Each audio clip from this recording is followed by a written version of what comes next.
Әдәби драматик тапшыруыбызны башлыйбыз. Хөрмәтле радио тыңлаучылар, бүген без сезне язучы Газиз Мөхәммәтшинның «Йөрәктәге эзләр» повесты буенча эшләнгән «Уйчан кеше хикәясе» дип исемләнгән радиопостановка тыңларга чакырабыз. Инсценировка авторы Рим Каримов. Радио тамаша магнитофон тасмасына 1970 еллар башында язып алынган.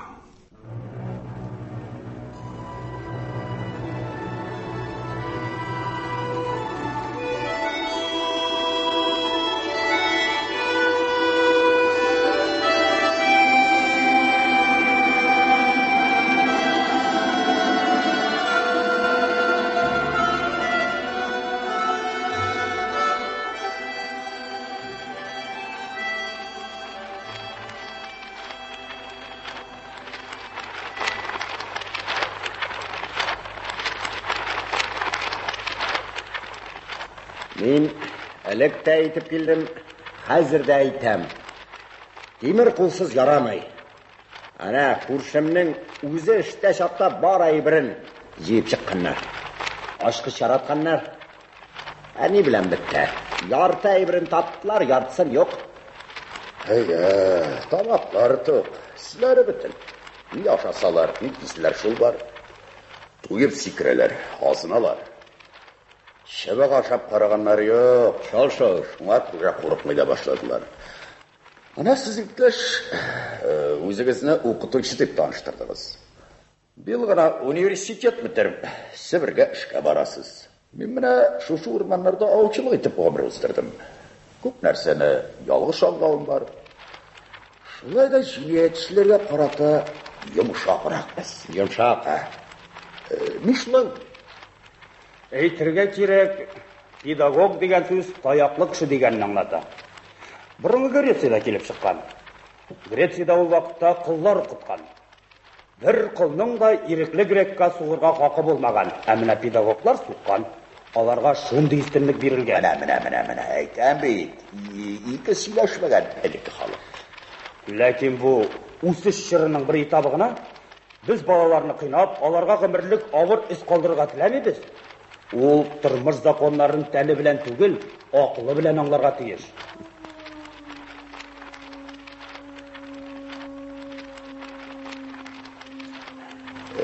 İştesin. Çavuşlarından tanıyım. Bu Buri. Bulan balasını avlarga mataşa.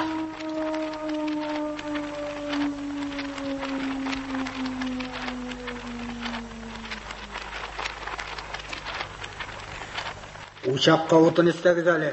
Yolqını kişiyə düşsün. Bəlki Buri qorqur. Міне бұл Buri дегеннен. Кішілер бит бұлан баласы түгел. Олар арасында Buriler бар екен. Аның үлсен қорқытырға, жоқ етерге керек. Бір сволыш 100 рәтлі кішінің тінкәсін құрта. Біз гуманистлар аңа ақыл үйретіп тұрық ма? Сен ұрлашма, сен шәншіме янасы. Жинәятның атасы кіші тұру, анасы арақы. Қанға қан білән жауап берге керек. Міне біз қазір дистелеген кіші қарурман ішінде бір ушақ тересінде отырабыз. Бірімізді біріміз білмей, құна тоқтадық. Кімдір ішке келер, кімдір темір yolдан үйіне қайта. Бұл шоферлар әр вақыт шулай yol жүрейді. Сібір зор ол, анда кім болмас? Примерға айтик, арабызда бір Buri болса, нешек тыныш көңіл білән ятып жұқламақ керек.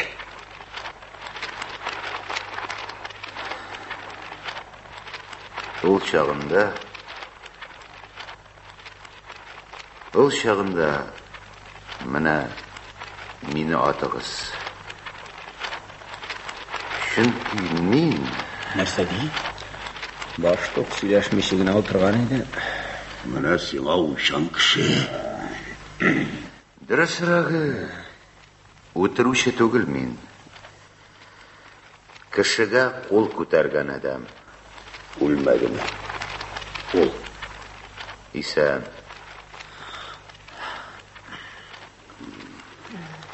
Біліп тұрам. Бұл қатар іш сізді қызықсындыра. Сырарға ғына қимейсіз. Йокы кала демәсәгез, сөйләргә була. Гел йоклый торган йоклап ал. Аны жәлләп торырга. Әгәр үзегезгә авыр булмаса, сөйләгез. Сөйлә. Ярый.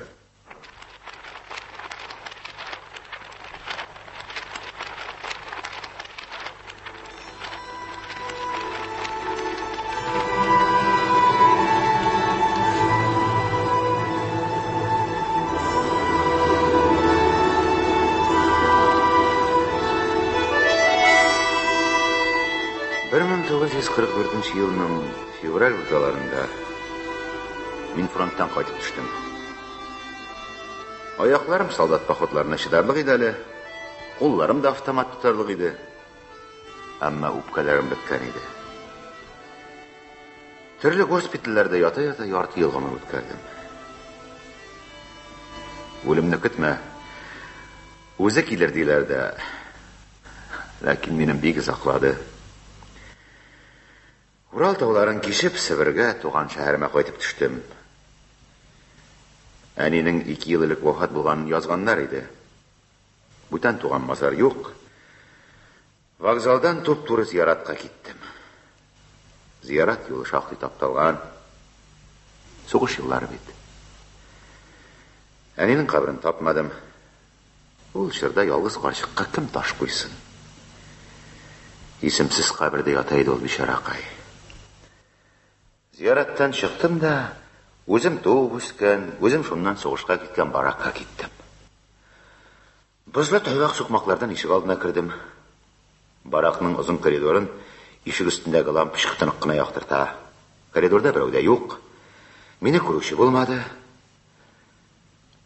Үзебезнең ишек алдына килеп баскач, йөрәгемне читлектәге кош сыман тыярга теләп озак басып тордым.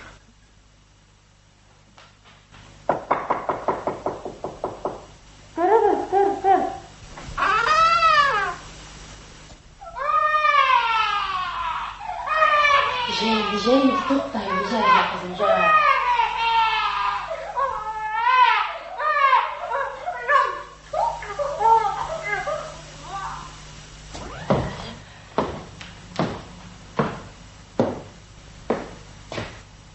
Исәнмесез? Ялгыш кирдегез мәллә иптәш? Гафу итегез, сеңлем. Шикләнмәгез. Мин адашып кірмәдім. Бу минем туып үскән өем. Сез әллә Хәйрнис апаның сугыштагы улымы? Әйе шул. Үзе булам. Тануыгыз өчен рәхмәт. Күңелгә җиңел булып китте. Сезне ничек танымаска инде? Ул сезнең турыда сөйләде. Авырып түшәккә калгач бигрәк тә. Шуның исән сау кайтып кергәнен күрсәм, тормышта бер теләгемдә калмас иде торган иде мәрхүмә. Менә күрә алмады шул инде. Шишнегез. Әйдәгез, шишнегез, узыгыз. Хәзер чәй эчәрбез. Иремнең дәштән кайтыр вакыты җитте. Әйдәгез, узыгыз. Рәхмәт. Килеп кергәч, бер дә узмыйчы булмас. Әйе. Сез күптән бу өйдә яшисезме? Хәйрнис апа хәле начарлана башлагач, үзе чакырып фатир кертте. Бер ярдәмче, тәрбияче булыр дигәндер инде. Без шул кулдан килгән эшләргә тырыштык. Үлгәндә бәхиллеген биреп үлде. Кадерләп җирләдек. Шул сезгә авыру турында бер нәрсә дә язмадымы ни? Язмады шул.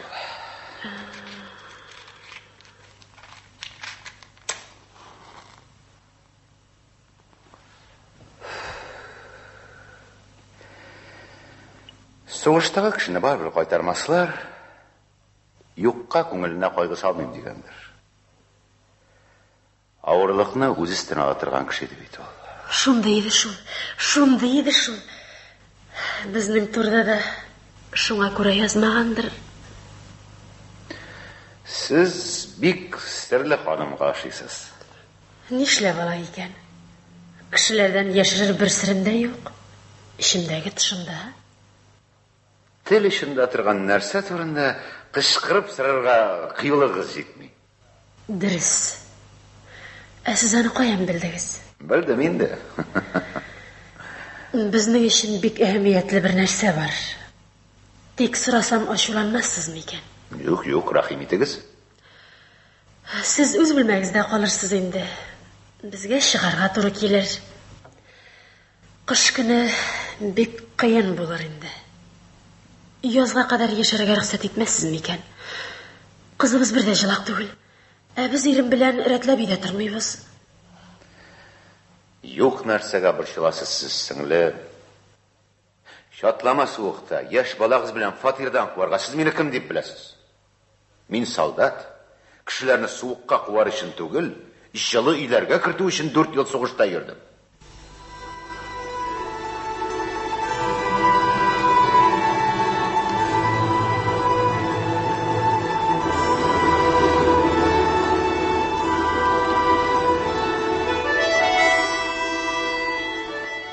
Біраздан бұл сүйкімлі ханымның ері қайтты.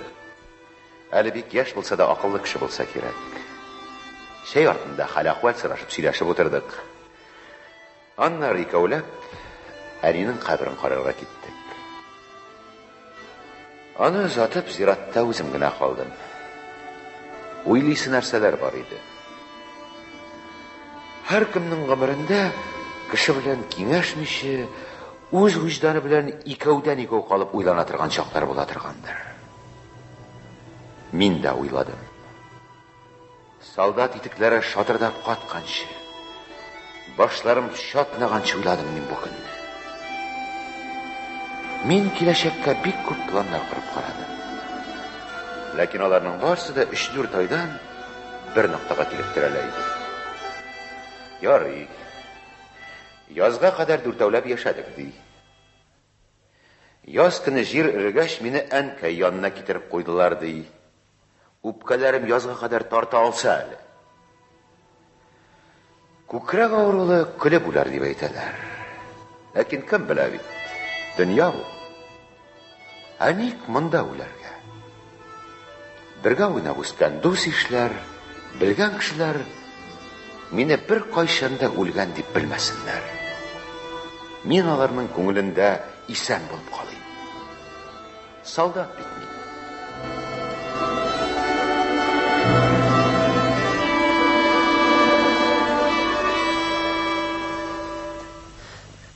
Мына нәрсе хөрмәтле хужалар.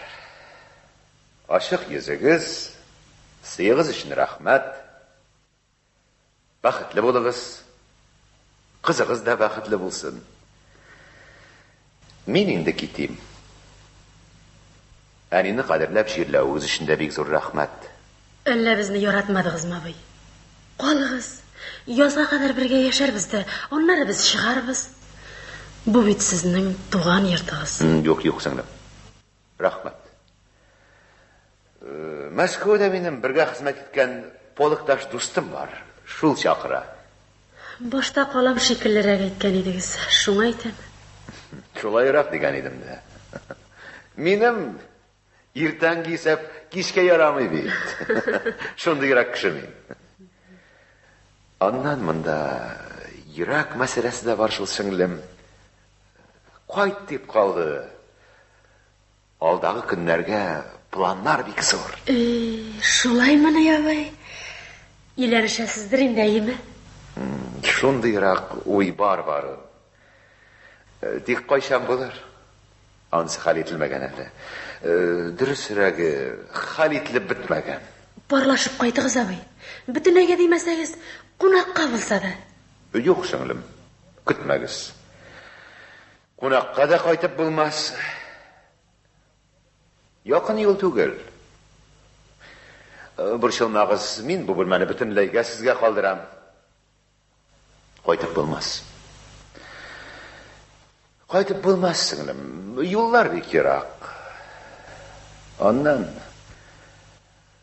Анда бір кеткәш қайтып ермелер. Ярайын да бай. Ғайып етіп кетмәгіз. Сіздің де бәхітіңіз болсын. Сізге нендегіне рахметлер айтты екен. Әниегезнең сезгә бер әманәте бар иде. Күңеле тулыр, авыр булыр, хәсрәтләнмәсен дип иртә белән килеп кергәч тә бирмәдем. Менә шушы төенчекне ул сезгә тапшырырга дип калдырган иде.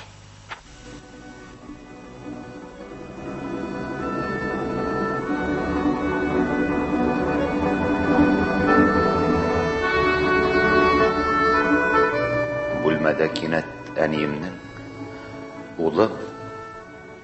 улым дигән тавыш яңгырап киткәндәй булды. Ханым белән ашык-пышык саубуллашып, мин өйдән чыгып йөгердем.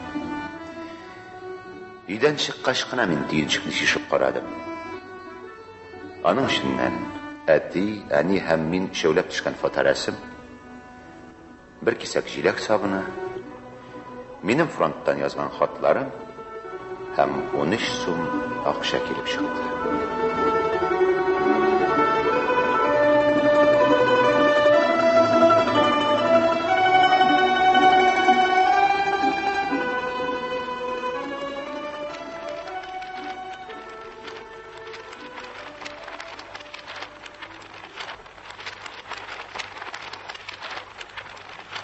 Айзат, учакка кырырак бутаклар ташлалы.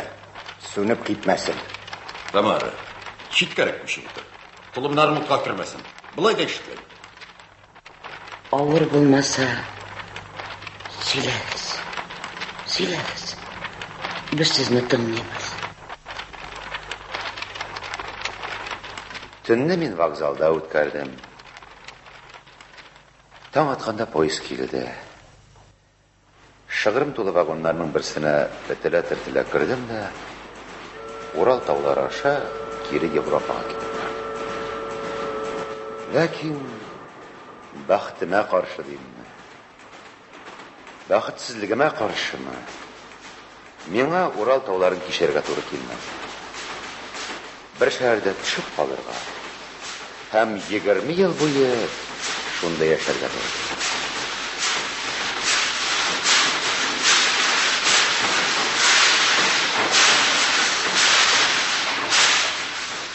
Алуымның сәбәбен сорасагыз, булай бу. Станциягә килеп туктагач, кайнаган су алмакчы булып вагоннан төштем. Поезд озак тора дигәч, бераз һава сулау нияте белән вокзал каршындагы бакчага киттем.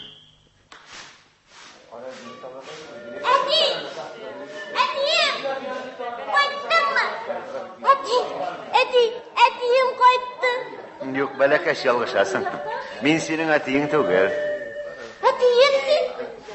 Мин дә синең фронтта җибәргән карточкаң да бар. Әтием кайтты. Әтисе кайткан, ә?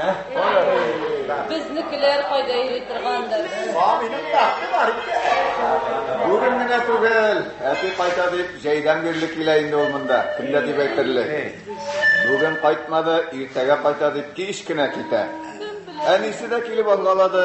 Без тимер юлчылар да куып карадык, тыңламады. Күңеле сизгән икән баланың, төшенә кергәндер. Тәки көтеп алды бит, тәки көтеп алды. Молодец, егет чыгармыннан, молодец. Энем син мине җибәр инде. Әнә поезд кузгалды бит. Я инде, я күтәреп ал инде балаңны.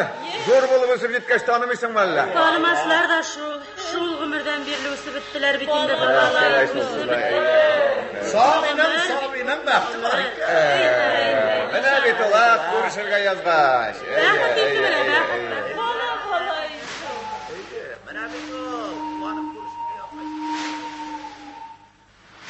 Аха. Шулай итеп, поезддан калдырдың бит син. Кем син? Исемең ничек? Сережа? Сережа? Ярый, Сережа.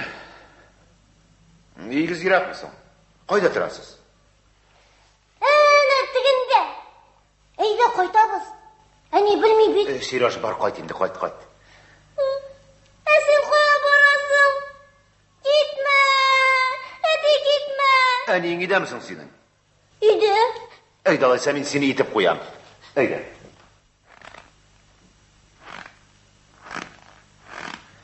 Нишек килеп чыктысың әле туганга, ә? Аксин, бәләкәй шайтан. Кысмал хәтле муеннан. Сулыш алырга кыйын бит. Ничек килеп чыксын? Әйбәт килеп чыкты. Әни мин ачуланганда син мине якларсыңмы? Курыкма! Усал түгел ул. Ул мине вокзалга җибәрми бит. Сине каршы алырга да качып кына килдем. Син мине якларсың да, әйеме? Яклармын, Сережа. Ләкин менә икенче поезд кайчан булыр икән? Кайчан булса да ярый бит хәзер. Минем поездка аша аласым юк бит. Әй, син чытырма. Кысма ул хәтле.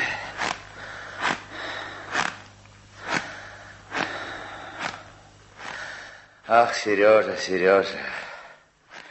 Минем китәсе бар. Синең дә үз әтиеңне каршы аласың булыр әле. Менә безнең ил. Әти, килеп җиттек бит. Шушы капкага кер. Әйдә, Сәттеш.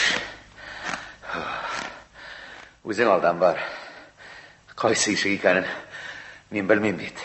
Менә безнең ишек. Алдан кер. Әниң аптырап калмаспысың безне күреп? Әйдә, кер. Аптырамый ул.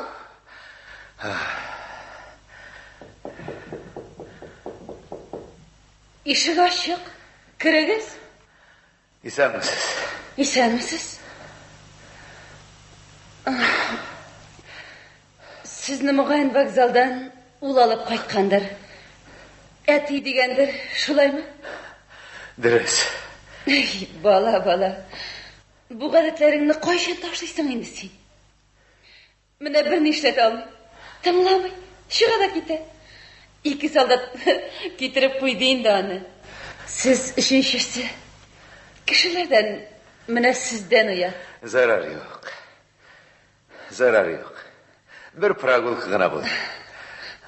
Аның үз әтисе дә чыннан да солдаттыр бит. Озакламый кайтыр. Җиңү көннә күп калмады инде. Сезнең поездыгыз тагын кайчан буласың? Минем поездым китте шул. Сереж. Икенчесе кайчан була торгандыр? Карый алмадым. Ярый. Хушыгыз. Мин кузгалыйм. Я, Сережа, исән бул. Зур булып үс. Мин сине җибәрмим. Менә ишекне бикләп куям. Алай. Поездыгызның кайчан китәсен дә белмәгәч, чәй эчеп китәрсез. Я, үзегез. Әле кайчан йылы чәйгә юлыгарсыз?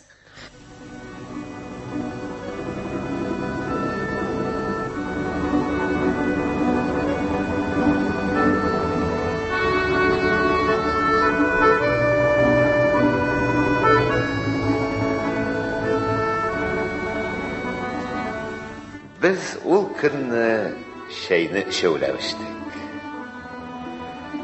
Аннан алар мине вокзалга кадәр озата бардылар. Поездлар булмагач, кире кайтып киттек. Сережа үрле-кырлы сикереп шатланды. Әйтергә генә ансат, гомерендә беренче мәртәбә әтисе белән йокласын әле. Әллә ни булды шунда. Миңа кирәк поезд икенче көнне дә килмәде, өченче көнне дә. Дүртенчесендә инде без вокзалга барып та йөрмәдек. Надя кумады, Сережа да, әти дип сарылды да торды. Шулай иттереп көннәр үтте. Өчебез бер гаилә булып яши башладык. Шулай итеп, һич уйламаганда, мин хатынлы да, малайлы да булдым. Менә минем белән шулай кыланды язмыш. Үләргә китеп баручы солдатның гомер елгасын бала күңеле бөтенләй икенче якка барып җибәрде. Яшермим. Мин үземне бу агымга ихтияри рәвештә баш аягым белән рәхәтләнеп тапшырдым. Һәм күлә-күлә жырлый-жырлый ағып киттем. Минем өчен Себернең салкын февраль үтте, жылы җәй килде, күгемә яқты кояш чыкты. Тик кай вакыт яқты кояшымны кара болыт тымалый, күңелем төшә, башымны кая куярга белми ачы хәсрәткә бата идем. Хәсрәтем минем авыруым иде. Мин бу турыда Надюшадан да яшермәдем. Шуннан соң, укымышлы кешеләр әйткәндәй, Надюша баш аягы белән минем гомер өчен көрәшкә ташланды. Әнис авылда яши икән, ни әйтсәң дә анда сөт май табыла бит. Мине дуңгыз, аю, борсык майлары, әллә ниләр кушып кайнаткан сөт белән сыйлый башлады. 40 маса 40 төрле дарулар эзләп табып, мине тимердәй каты режимга утыртты. Кеше ихтияр алдында үлемдә җиңелеп кала икән. Еллар үтте, сугыш хәсрәтләре бетә, югала торды, дөнья елдан-ел рәтләнә барды. Без яңа квартирага күчтек. Кызыбыз Светлана туды. Надюша бухгалтерлар курсын тамамлап, заводта бухгалтер булып эшли башлады. Кыз тугач, мәшәкать артты. Надяның әнисе авылдан безнең янга күчеп килде. Үзем Теста слесарьлар бригадиры. Без тормыштан бәйрәмнәр көтеп тормадык. Тормышның үзен бәйрәмгә әйләндердек. Сережны пионерга комсомолга алалар. Өйдә бәйрәм тантанасы, шатлык. Светлана укырга керә. Тантана, бишәүләп куанабыз. Сережа үсеп Сергейга әйләнде. Институтны бетереп үземнең кул астында тестка эшкә керде. Светлана урта мәктәпне тамамлап, химзаводка аппаратчица булып эшкә урнашты. Бер кайгыбыз, бер шуыбыз да юк. Җылаган чакларыбыз булмас. Тормыш юлын гел шулай җырлап кына үтәрбез дип уйлаган идек. Ләкин ялгышканбыз. Киләчәкләре булса, күрәчәкләре дә бар икән аның. Моннан 4 ел элек безнең бәхет агачыбызны яшен сукты. Надюша бездән китте. Әйе. Бәлки сезгә ышануы авырдыр. Миңа ышануы тагы да кыенрак булды. Ләкин ул китте. Үзенең баш бухгалтер белән башка шәһәргә күчеп киттеләр. Кеше күңеле төпсез куе бит ул. Бәлки ул мине гомер буе яратмый яшәгәндер. Мин моны сизмәдем. Араларында мәхәббәт булгандырмы, юкмы? Кешеләр Надюшаны баш бухгалтер акча кагазларын бутап куркыткан икән дип тә сөйләделәр. Белмим. Бу сорауларга минем хәзердә җавабым юк. Надюша киткәндә безгә язу калдырган иде. Сүзләрнең күбрәге Светлана өчен язылган. Кичер мине, кызым. Мин сезнең яннан китәм. Мине эзләмәгез, эшемә барып йөрмәгез. Без читкә китәргә җыенабыз. Барып урнашу белән мин сине үз яныма алдырырмын. Гафу ит мине сездән аерылган өчен. Ахырдан миңа аталган юллар да бар иде. Амынсы сиңа атасы. Мин синең теләгеңне үтәдем диелгән иде анда. Бик серле сүзләр иде бу минем өчен. Бик узак уйлагач кына мәгънәсенә төшендем. Әйе, бары Надюша гына мине тормышка кире кайтарды. Бәхет бүләк итте. Ләкин, нинди үкенеч. Гомеремне үземә калдырып, бәхетемне кире тартып алды. Ләкин, гомер бүләк иткән өчен генә булса да кичерергә тиеш идем мин аны. Ә мин аңа каршы җинаят эшләдем. Ул булай булды. Аерылышып 10 көн үткәч, Исәнмесез? Ни хәлләрегез бар? Нишләп ятасыз? Әни, кайттыңмы, әнием? Я, кызым, я, җитәр. Син зур бит инде. Әнием, син нишләдең? Нишләп булай? Я, кызым, я. Бөтенесе дә көйләнер, әйбәт булыр. Мин син алырга кайттым. Кием салымнарыбызны җыябыз да китәбез. Я, тынычлан. Син бөтенләйгә кайтмадыңмы ни? Мин бөтенләйгә кайта алмам инде, улым, хәзер. Сорама, кичер мине, дөнья бу. Китәсеңме? Аның янынамы? Әйе, шулай туры килде инде. Син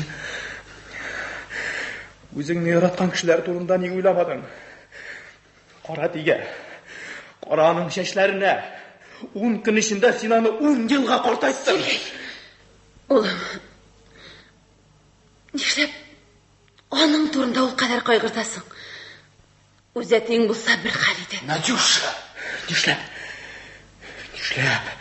Үзәтең булмасын. Син ни сөйлисең? Шаштыңмы әллә? Кайдан килгән әти булсын ул сиңа? Надюша! Син биштә идең инде. Вокзалдан табып алып кайттың син аны. Надюша! Ятсызлык бит бу! Намуссызлык! Син нишлисең? Кан!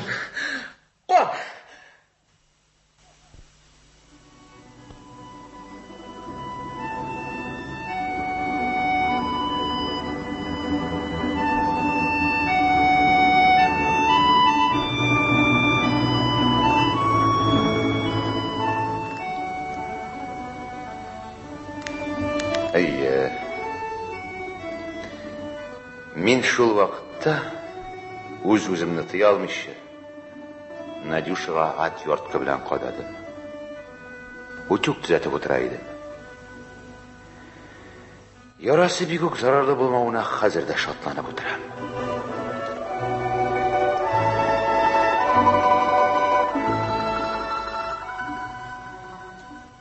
Шуннан мине кулга алдылар. Эш урынымнан хезмәтемә яхшы характеристика биргәннәр иде.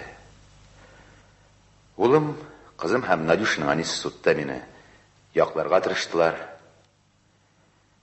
Бәлки шуңа күрәдер. Мине бары 4 елга гына хөкем иттеләр. Менә хәзер чыктым. Менә иптәш, минем сорауым бар. Нинди сорау бирәсегезне беләм. Улым, гаиләм, шулаймы? Әйе, кыен булмаса. Светлана кички институтны тамамлаган. Шул ук заводта инженер, химик. Кара син, Сергей геолог. Шушы тирәләрдә нефть эзли. Бүген иртә белән поезддан мин сезнең белән бергә төштем. Сез кемнедер көттегез, эзләдегез? Әйе. Мин бүген Сергейны көттем. Улымны. Ул мине каршыларга тиеш иде. Килмәдеме? Юк, килмәде. Шуңа күрә мин менә сезнең белән бергә киттем. Без аның белән очрашырга тиешбез. Минемчә, ул сезне аңлар. Әйе, аңлар. Кызым да аңлар. Бәлки, Надежда да. Ул хәзер иебезгә кире кайткан. Ләкин мин алар яшәгән шәһәрне узып киттем инде. Чөнки үземне кичерә алмадым. Әйе, җәзасын да алдым, газабын да күрдем, ләкин үз җинаятымны кичерә алмадым. Шуңа күрә сөйләшүебез башланганда, җинаят турында сүз чыккач, мин үземне сезнең хөкемгә тапшырдым. Һәркем үз хөкемен чыгарсын. Тик менә бу күн бүрекле айга шуны гына әйтәсем килә. Минем белән бергә учак янында йокларга курыкмагыз.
Сез язучы Газиз Мөхәммәтшинның «Йөрәктәге эзләр» повесты буенча эшләнгән «Уйчан кеше» хикәясе дигән радиопостановка тыңладыгыз.